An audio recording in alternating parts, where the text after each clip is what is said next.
우리는 생명을 사랑하고 좋은 날 보기를 원하는 자, 생명을 사랑하고 좋은 날 보기를 원하는 자라는 제목으로 우리 하나님 말씀 함께 나누도록 하겠습니다. 어제 우리는 복을 이어받을 자들에 관한 베드로의 7가지 권면을 다뤘는데 마음을 같이하고 동정하고 사랑하고 불쌍히 여기고 또 서로 겸손하고 악으로 악을 갚지 말고 또 복을 비는 사람이 되라 하는 내용들이었습니다. 이런 말씀들을 읽으면 우리가 어떻게 왜 그렇게 살까? 왜 이렇게 살아야 되나? 이런 궁금증이 생길 수도 있겠지만 왜 이렇게 살아야 되는가는 당연히 우리가 복을 받은 사람들이기 때문에, 특별히 구원이라는 놀라운 복을 받은 사람들이기 때문에 우리는 마땅히 하나님의 백성답게 또 복의 근원답게 복의 통로자들의 삶을 살아야 하기 때문이라는 겁니다. 우리의 구원이 얼마나 놀랍고 위대한 것인가를 정말 깨달은 사람이라면 오른뺨을 누가 때렸을 때 왼뺨, 또 불가항력적인 빚을 우리가 탕감받았기 때문에 1만 달란트를 탕감받았기 때문에 100데나리온쯤 되는 이 땅에서의 모든 일들, 그런 것들은 얼마든지 양보할 수 있다, 이렇게 생각을 하게 되는 겁니다. 오늘 본문은 그리스도인의 삶의 태도에 대한 조금 더 심화된 이제 설명을 해주고 있는데, 사실 오늘 이 본문은 다윗의 시편을 그대로 인용한 본문입니다. 시편 34편인데 우리 한번 찾아보겠습니다. 시편 34편 12절에서 16절 말씀.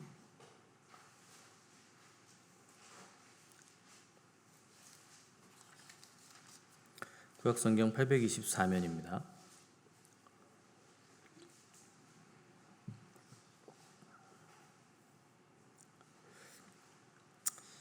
시편 34편 12절에서 16절 제가 읽겠습니다.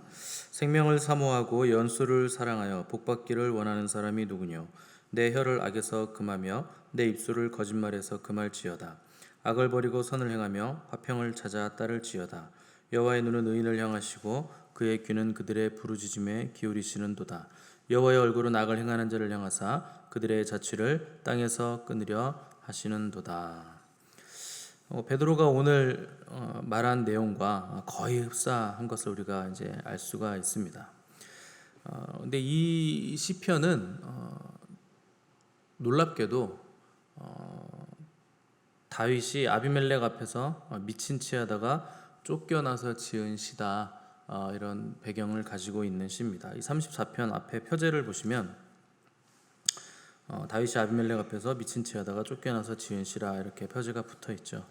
그러니까 다윗은 사울 왕에게 쫓기다가 이제 생명의 위협을 느끼는 것을 견디지 못하고 이제 이스라엘 국경을 넘어서 블레셋에게로 이제 도망가서 망명합니다. 근데 블레셋 사람들이 이제 다윗을 딱 보고서 자기들의 영혼 골리앗을 죽인 원수라는 것을 이제 알아보고 가드 왕 앞에 끌고 갔고, 그때 당시에 이제 가드 왕이 아기스인데 왜 아비멜렉이라고 그러냐면 아비멜렉은 이제 왕의 칭호입니다. 그래서 이제 가드 왕 아기스 앞에 끌려가서 이제 꼼짝없이 죽을 수밖에 없는 위기 상황에 놓였을 때 이제 다윗은 아기스 왕 앞에서 문짝을 안고 손을 끄적이면서 글자를 쓰고 또 침을 질질 흘리면서 수염에 침을 뚝뚝 막 떨어뜨리는 미친 척하는 연기를 했는데, 연기를 아주 잘해서 이제 왕이 야, 우리나라에 미친 사람이 모자라서 쟤를 또 데려왔냐 해서 내쫓아라, 이렇게 할 정도로 연기를 잘해서, 그래서 이 절체절명의 위기 상황에서 목숨을 이제 유지하게 된 것이 너무나 기쁜 나머지 지은 시가 바로 시편 34편입니다. 이 시편의 배경을 알고 읽으면 이 시작부터 이 배경하고 참 어울리지 않는다는 걸 알 수 있죠. 1절 보시면 내가 여호와를 항상 송축하며 내 입술로 항상 주를 찬양하리이다. 내 영혼이 여호와를 자랑하리니 공고한 자들이 이를 듣고 기뻐하리로다. 나와 함께 여호와를 광대하시다 하며 함께 그의 이름을 높이세. 내가 여호와께 간구하매 내게 응답하시고 내 모든 두려움에서 나를 건지셨도다. 이 배경하고는 굉장히 이제 맞지 않는 내용을 처음부터 가지고 있습니다. 가장 수치스럽고 비굴하고 어떻게 보면 다윗의 인생 중에서 가장 비루하게 떨어진 상황에서 다윗은 이렇게 기뻐하면서 어떻게 하나님을 이렇게 높이고 찬양하는 시를 쓸 수가 있었는가? 궁금하죠. 근데 다윗은 사울 왕의 위협으로부터 피하기 위해 하나님을 끝까지 의지하지 못하고 자기 적국 이방 왕을 의지하기 위해서 망명을 했습니다. 근데 당시 다윗의 믿음으로는 그렇게 하는 것이 최선이었기 때문에 자기의 판단에 넘어가야 되겠다 해서 적국으로 넘어간 겁니다. 그러니까 우리가 이렇게 다윗하면 그러니까 하나님 마음에 합한 자라, 그리고 어린 나이에도 골리앗을 이긴 국가적인 영웅이고 아주 대단한 믿음을 가진 소유자다, 이렇게 생각하시겠지만 다윗이 처음부터 믿음이 좋았던 것은 아니라 하는 것을 우리가 이런 내용들을 보면 금방 알 수 있습니다. 그러니까 이때는 다윗의 믿음이 이 정도 수준밖에 되지 않았던 것인데, 근데 이 정도 수준이라고 해도 사실 굉장한 믿음이죠. 왕으로 기름 부음 받고서 10년이 넘게 사울 왕에게 쫓겨다니면서도 절대 하나님을 배반하거나 자폭하거나, 또 자기에게 사울 왕을 죽일 수 있는 기회가 왔을 때도 자기가 그냥 자기 손으로 사울을 죽이거나 이런 일들을 하지 않았다는 건 굉장히 훌륭한 사람이라는 거 인정이 되지만, 그런데 우리가 생각하는 정도의 절대적인 수준의 믿음을 다윗도 가지고 있지 않았다 하는 것을 우리가 알 수 있습니다. 다윗이 위급한 상황에서 적국으로 망명한 다음에 자기가 죽게 된 것을 보고 미친 척을 하면서 침을 흘릴 정도였는데, 그때 다윗은 속으로 하나님께 얼마나 기도를 했겠습니까? 한 번만 살려주시면 제가 다시는 이런 짓 하지 않겠습니다. 제가 하나님 의지하지 않고 적국의 왕을 의지해서 사울 왕을 피하려고 했던 것 제가 잘못했습니다. 계속 아마 회개의 기도를 드렸을 겁니다. 그래서 시편 34편 15절을 보시면 여호와의 눈은 의인을 향하시고 그의 귀는 그들의 부르짖음에 기울이시는도다. 그러니까 다윗이 스스로 생각하기에 나는 정말 비천하고 공고하지만 내 부르짖음에 하나님은 외면하지 않으시고 나를 들어주셨구나 하는 걸 깨달았다는 겁니다. 오늘 우리 본문 신약 베드로 전서로 다시 넘어오셔서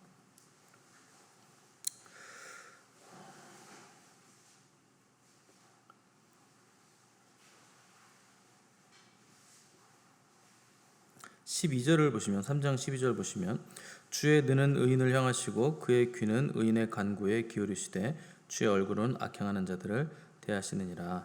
동일한 표현이 나와 있는데 이게 다윗의 고백을 그대로 가져다 쓴 겁니다. 어떻게 나같이 곤고한 사람, 비천한 사람, 믿음이 연약한 사람을 하나님은 이런 사람의 기도를 들으시고 나 같은 자를 구원해 주셨는가. 우리 하나님만 내가 앞으로 평생 그분만 찬양하고 그분만 의지하고 이제부터는 다른 것 의지하지 않겠다. 그리고 그분께 찬양하고 예배드리는 것을 내가 멈추지 않겠다 하는 것을 다윗이 다짐을 한 겁니다.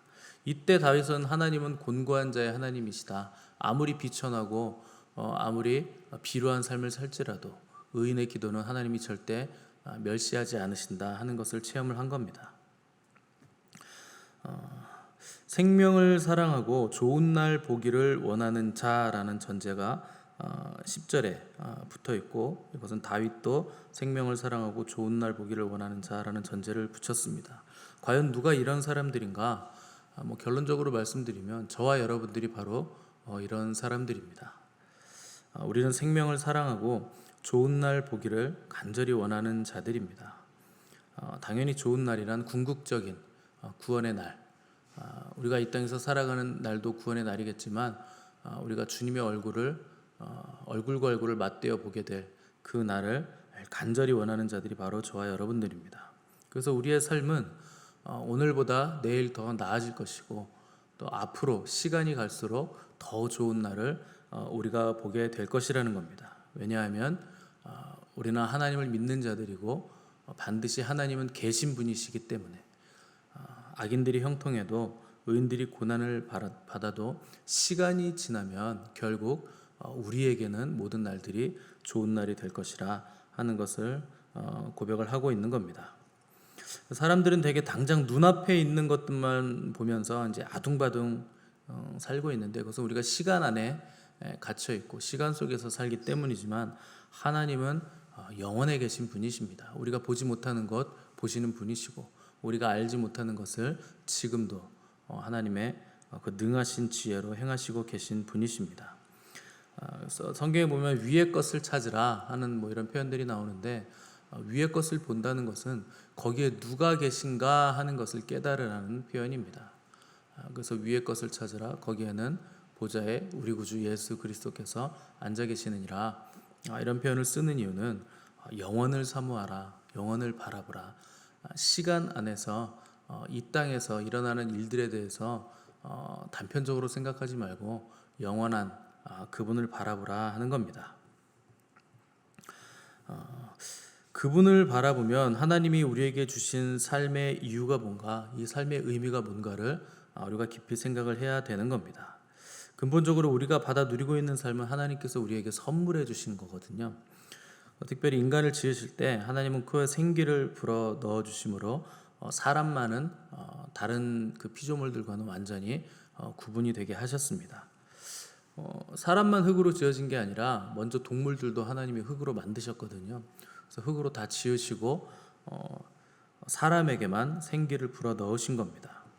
그래서 동물은 말씀으로만 창조된 피조물이지만 사람은 하나님의 말씀과 하나님의 호흡, 생기까지 더해진 유일한 피조물입니다. 그래서 동물은 감정이 있죠. 동물도 혼이 있어서 생각도 하고 또 화도 내고 슬프기도 하고 울부짖기도 하지만 사람처럼 영원을 사모하거나 하나님을 예배하는 존재는 될 수가 없는 겁니다.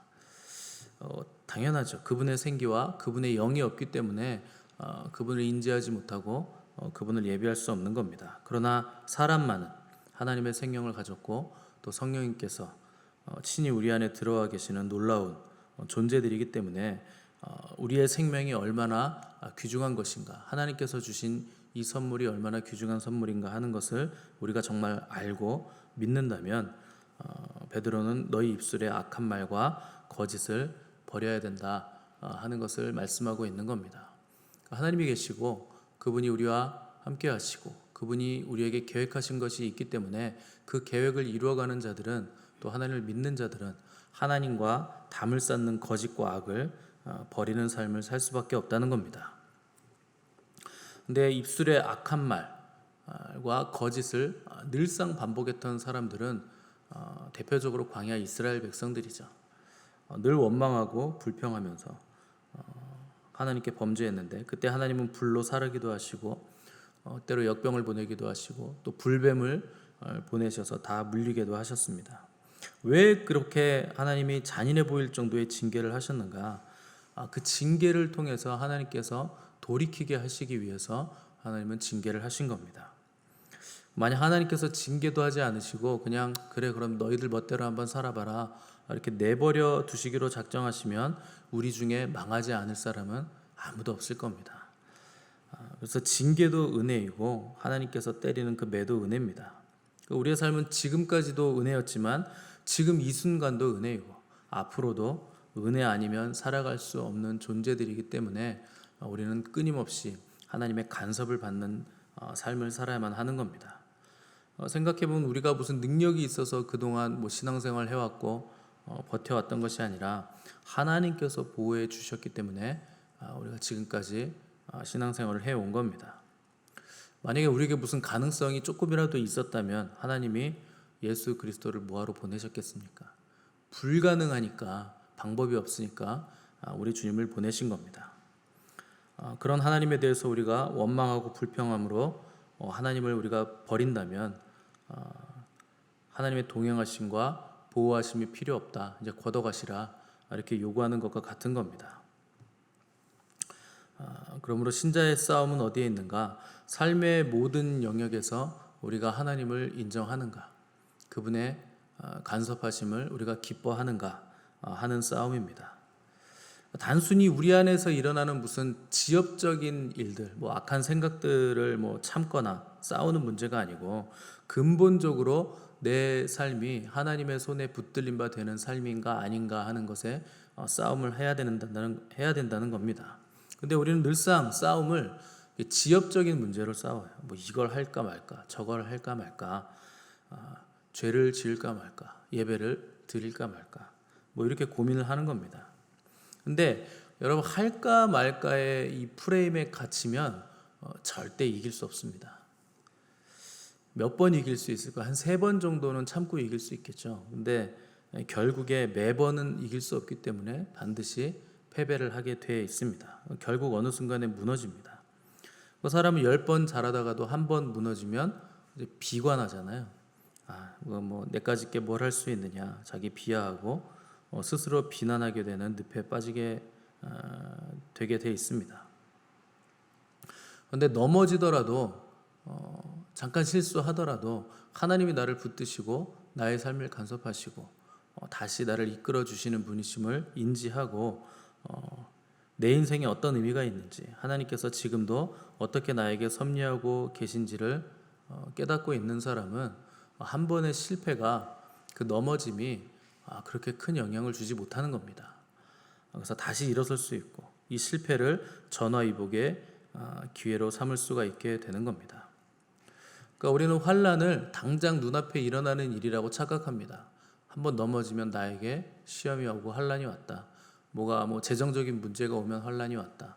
또 내 마음의 생각에 이건 아닌데 싶은 것들을 보면 환난이 왔다고 생각하는데, 여러분, 환난은 그런 게 아닙니다. 환난이란 하나님을 바라보던 나의 시선을 다른 곳을 바라보게 만드는 게 환난입니다. 그게 좋은 일이든 나쁜 일이든 그 일을 통해서 하나님을 바라보던 시선이 다른 곳을 향하게 만들어졌다. 그건 나에게 환난이 되는 겁니다. 그게 돈이든 명예든 형통이든 뭐 일상이든 어떤 기쁜 일이든 슬픈 일이든 어떤 사건이든지 간에 내가 하나님을 바라보지 못하게 만드는 게 가장 심각한 환난입니다. 이것이 그리스도인들이 삶을 바라보는 관점이고 우리가 생각해야 되는 생각들입니다. 악한 말과 거짓은 기본적으로 우리가 하나님을 바라보지 못하게 만듭니다. 당장 내 눈앞에 일어난 일을, 위기를 모면하기 위해서 우리가 하나님을 의지하지 않는다면, 다윗처럼 내가 사울의 이 괴롭힘이 너무나 괴로우니까 하나님을 의지하지 않고 적국으로 망명해서 내려가서 거기서 적국의 왕을 의지해서 목숨을 부지하려고 하는, 그리고 거기서 미치지도 않았는데 미친 척을 하면서 거짓 연기를 해야 되는 상황은 결국 하나님을 바라보지 못하게 만들고 하나님으로부터 떨어지게 만드는 일이 된다는 겁니다. 다윗은 그것을 알고 후회하면서 이 시편 34편을 지은 겁니다. 다시는 내가 그렇게 하지 않겠다. 내가 하나님 의지하고 바라보던 시선을 걷어가게 만드는 내 삶의 선택들, 다시는 내가 그런 선택을 하지 않겠다. 그래서 이 시편을 지은 겁니다. 하나님을 제대로 몰랐을 때는 우리 입술에 악과 거짓이 분명히 있었을지라도 이제 은혜를 받았다면, 구원받은 자라면 우리는 이제 그런 것들을 다 떠나 보내야 됩니다. 주님을 믿는다는 건 뭔가, 하나님을 믿는다는 건 뭔가 변화가 생긴다는 뜻입니다. 여러분들이 스스로 내가 하나님을 믿고 하나님을 알고 나서 나의 삶이 어떻게 변했는가를 판단을 해보셔야 됩니다. 근데 뭐가 바뀌었는가를 생각해 보면 금방 알 수 있죠. 가장 먼저 우리가 하나님을 믿으면 가는 장소가 바뀝니다.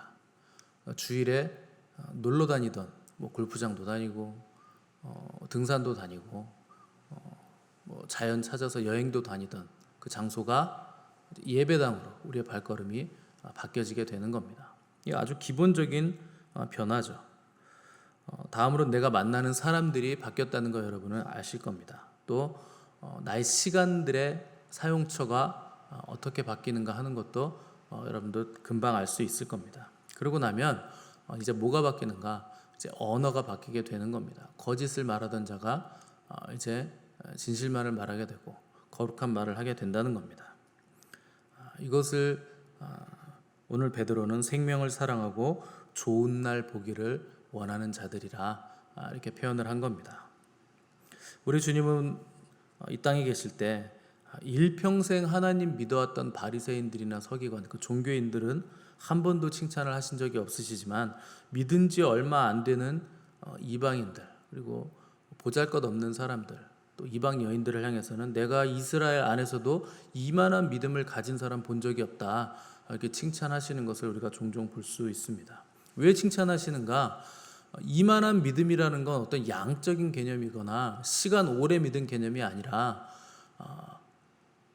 극적인 변화가 있었다는 뜻입니다.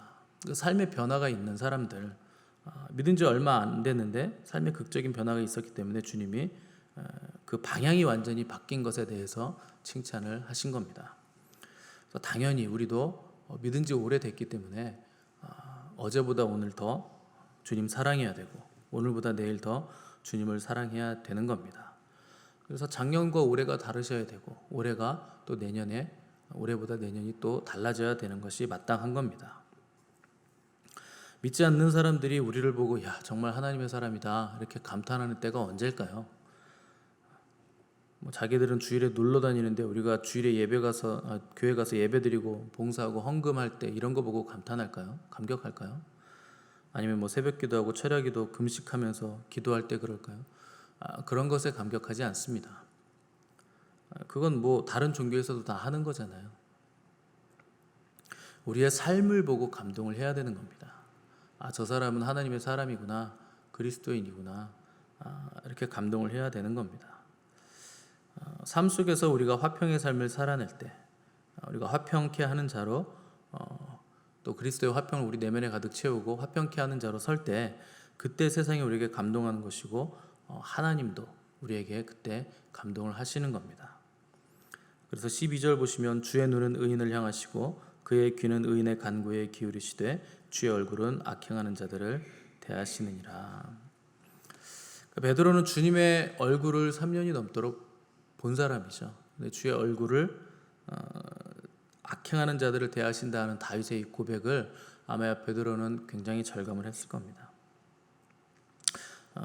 물론 베드로가 주님의 얼굴을 봤을 때는 온화한 얼굴, 통찰력 있고 신적인 그 위엄을 가지신 그 눈, 이런 것들을 기억을 많이 했겠지만 또 자기가 물 위를 걸으면서 주님을 바라보며 걸어갈 때 너무나 황홀했고 기뻤고 영광스러웠지만 빠졌을 때 따뜻한 얼굴로 자기를 건져주시던 주님의 얼굴도 봤을 겁니다. 그러나 가장 기억에 남는 얼굴은 자기가 십자가를 가로막고 섰을 때 주님이 사단아 내 뒤로 물러가라 너는 나를 넘어지게 하는 자로다 하는 거룩한 분노를 바라셨던 주님의 그 얼굴이 베드로의 마음에는 가장 깊게 각인이 돼 있었을 겁니다.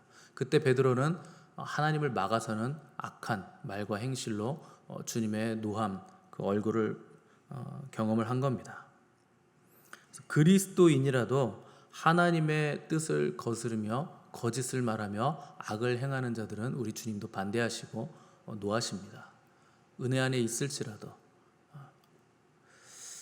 그러나 의인에게는 우리 주님은 따뜻한 눈으로 바라보시고 환난 가운데 부르짖을 때 우리에게 응답하시는 좋으신 분이십니다. 그래서 우리가 예수 그리스도를 의지한다는 것, 그분의 보혈의 능력을 힘입는다는 것은 모든 순간에 그분의 뜻을 알아서 그분을 붙잡는다는 뜻입니다.